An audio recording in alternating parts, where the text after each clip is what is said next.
Olá pessoal, Samuel da Ubiquiti, mais um vídeo aí no nosso canal oficial da Ubiquiti Brasil no YouTube. Nesse vídeo eu quero falar um pouco com vocês sobre o curso da certificação EWA, que é a nossa certificação oficial focada no portfólio dos produtos da Unify, né, particularmente em Wi-Fi corporativo, ok? Bom, antes de falar um pouco da ementa, do que é que vocês vão aprender nesse curso, né, por que é importante fazer esse curso, é importante esclarecer que a missão da Ubiquiti é democratizar o Wi-Fi de nível corporativo para todos, para empresas de todos os tamanhos, sejam essas empresas pequenas, médias ou grandes, né? E por conta dessa missão, a gente segue aí um modelo de negócio disruptivo que difere um pouco daquele programa de canais tradicional que outros fabricantes seguem há muitos anos no mercado de TI, e por conta desse modelo nosso disruptivo e totalmente flexibilizado, né, a gente tem aí uma filosofia de que a gente não exige dos nossos parceiros integradores que eles sejam certificados. Então a certificação não é uma exigência para que os integradores possam utilizar o portfólio Unify, ter acesso a todo o portfólio Unify nos seus clientes e mesmo as empresas finais. Então não existe essa exigência.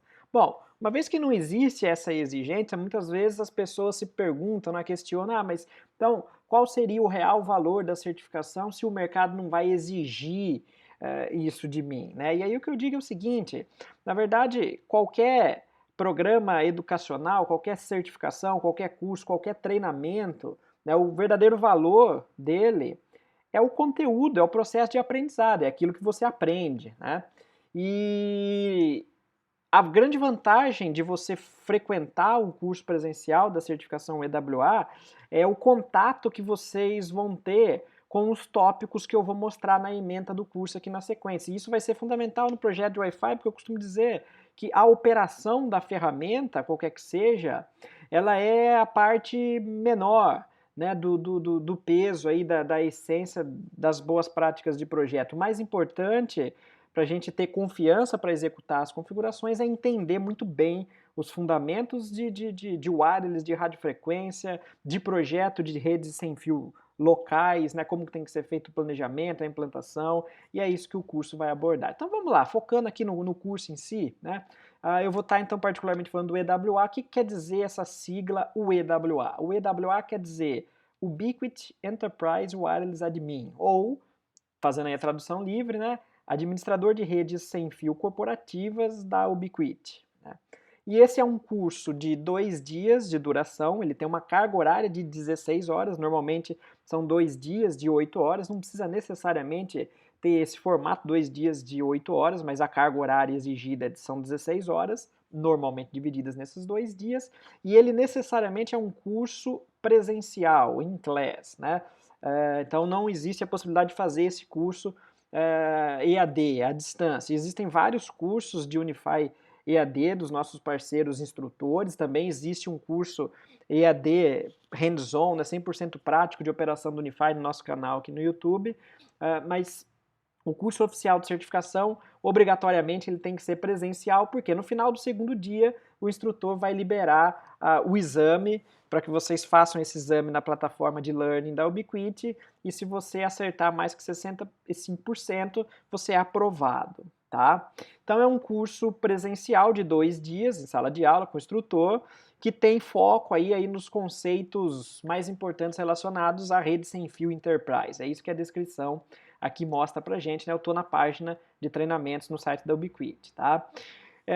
E nesses conceitos de rede sem fio corporativa tem uma ênfase especial nas melhores práticas de projeto, gerenciamento de redes sem fio locais, WLAN, a gente está falando rede sem fio local, rede de acesso, né? Não confundir com wireless broadband, que é links ponto a ponto, links ponto multiponto. Aqui a gente está falando de redes corporativas locais, sem fio, WLAN, tá?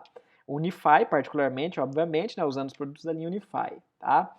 E então vamos falar da ementa, né? O que você aprende durante esse curso e por que é importantíssimo esse conteúdo na execução dos projetos de Wi-Fi, né? Eu posso falar aí com muita segurança para vocês que sem esse fundamento, projetar uma rede sem fio funcional vai ser muito difícil, né?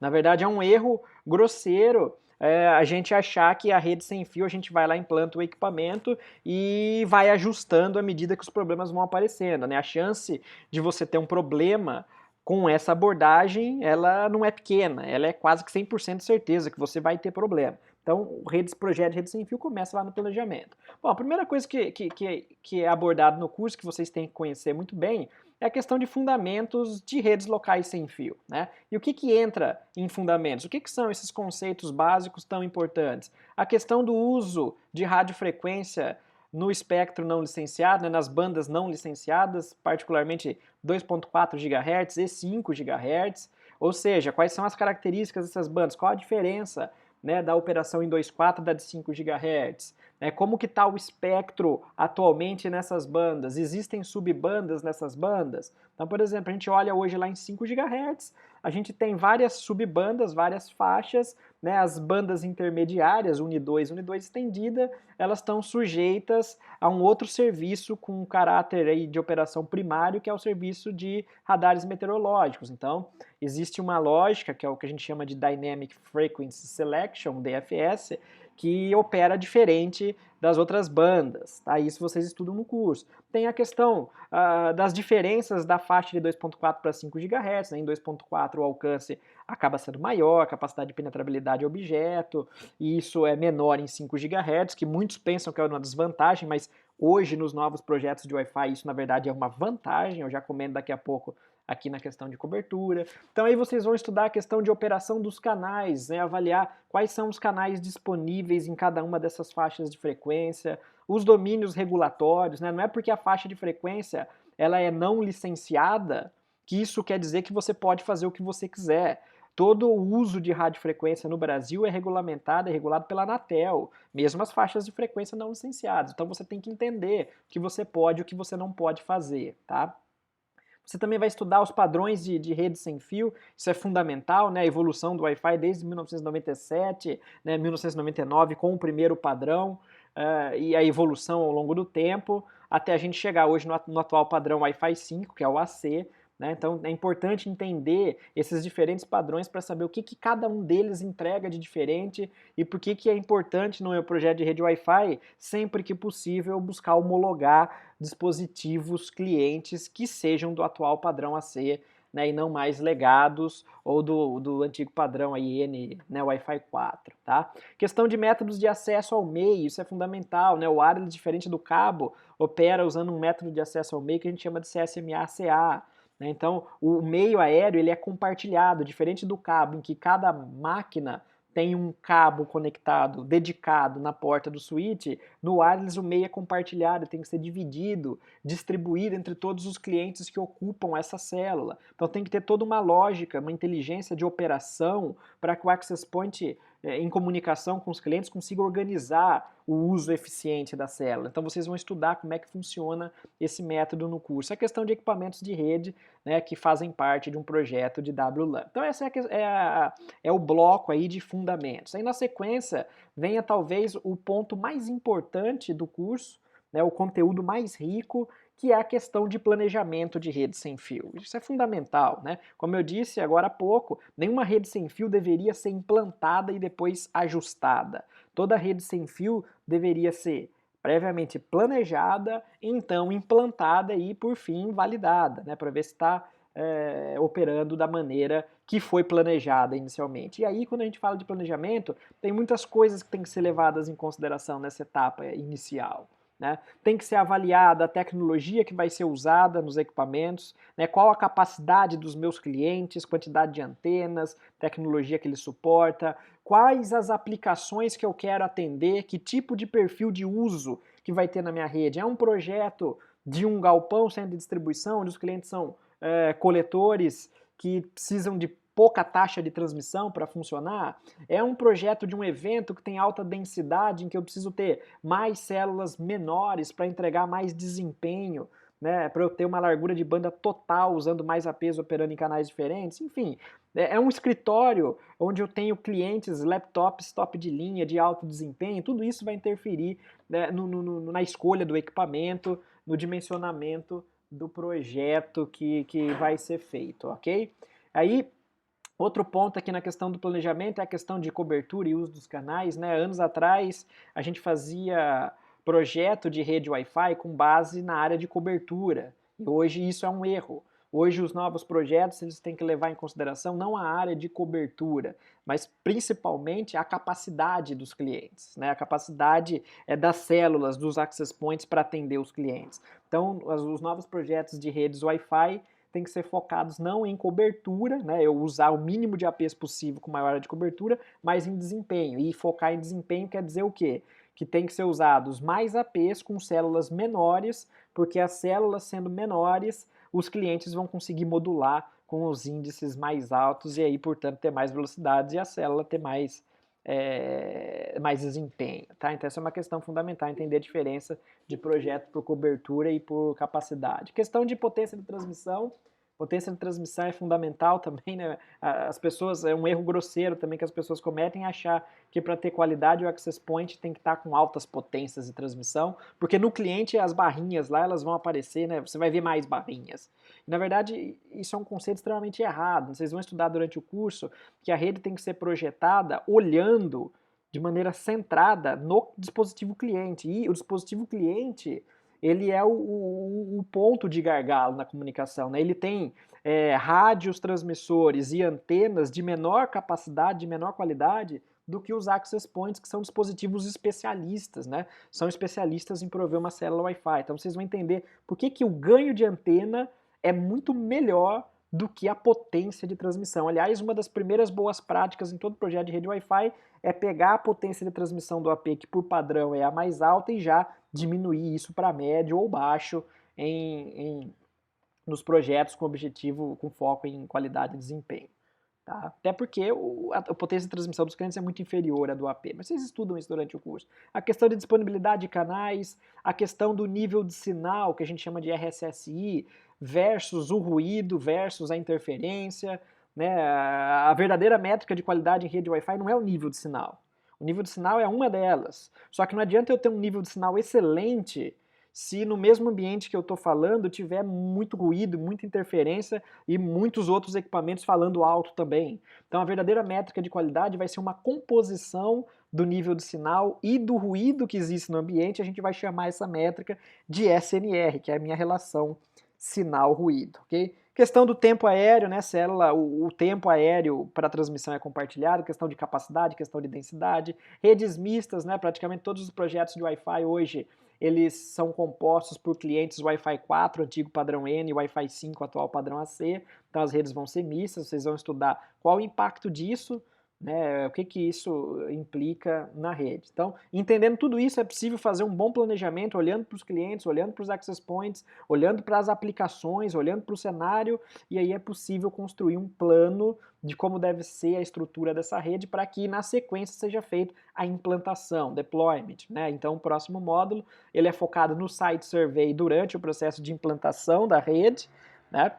E aí a questão da implantação, ela leva em consideração, então, o estudo do local, né, o estudo em loco, o site survey, realização do estudo do ambiente para detectar como é que está de fato a presença de interferências nesse ambiente, qual é a disponibilidade dos canais que eu devo usar. A questão do overlap, a sobreposição de células, isso é fundamental. Para a gente poder ter uma rede coerente, não pode existir área de sombra entre um AP e outro, porque senão o cliente não consegue fazer o roaming, o processo de transição de uma célula para outra. Então a gente sempre tem que ter sobreposição de células, algum grau de sobreposição de células, mas essas células não podem ter sobreposição de canais, porque senão isso vai gerar interferência. Vocês estudam isso em detalhes no curso. Outra questão importante, wiring, né, cabeamento e o PoE para alimentar os equipamentos. Normalmente access points são equipamentos que ficam no teto, e no teto a gente não espera que vá ter tomada. E os equipamentos profissionais, eles são alimentados exclusivamente através do cabo de rede, via PoE, Power over Ethernet, né?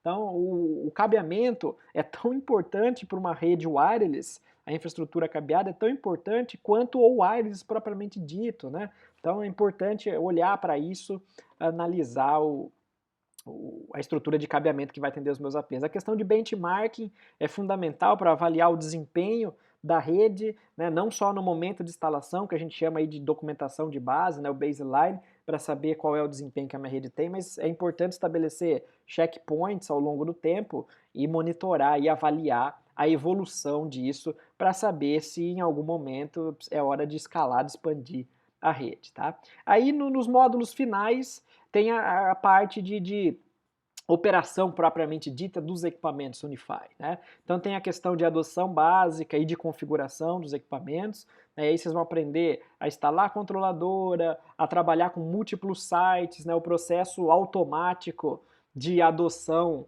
em Layer 2, ou seja, quando os APs e a controladora estão na mesma rede, né? Isso vai ser um processo basicamente bem automático. A questão de operação dos grupos IWLAN, que são os grupos de SSIDs que vão estar vinculados aos rádios em 2.4 e 5 GHz dos APs, a questão então de configuração, parâmetros de configuração da rede sem fio, dos SSIDs, segurança, VLANs, né, importante segmentar as redes usando VLANs, a questão de analytics, né, de dados, de análise do que a controladora provê de informação para vocês, tem muita informação que a controladora fornece, e aí os recursos mais avançados, a hospedagem em nuvem, isso é um dos grandes atrativos do Unify, né? Se você é um integrador que tem 100 ou 1000 clientes, você pode ter uma única controladora instalada num serviço de nuvem, qualquer que seja, Amazon AWS, por exemplo, ou qualquer outro, ou mesmo num NOC da sua empresa, num servidor físico, e você aponta os devices Unify de todos os seus clientes, os APs, por exemplo, para essa controladora em nuvem, e aí você consegue gerenciar todos os seus 100 ou 1000 clientes ou mais